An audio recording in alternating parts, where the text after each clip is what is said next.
A què estàs jugant, Plim? El joc dels contenidors. Es tracta d'agafar totes les fraccions de la brossa amb el contenidor adequat.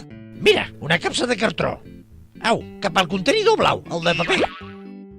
Guaita, restes de menjar. Pollastre, taronja i patata. Fàcil. El contenidor marró, com la pell de la patata. A veure ara, Plim. Dues ampolles volants, una de vidre i una altra de plàstic. El vidre al verd, el plàstic al groc. Cada cosa al seu lloc. Fantàstic! I què faràs ara amb el tetrabric? Això té cartró, oi? Cartró, plàstic i alumini. Tot això té? Doncs vinga, cap al contenidor groc d'envasos. Ostres, què és aquesta bossa tan petita? Això és el rebuig. Allò que no es pot posar als altres contenidors.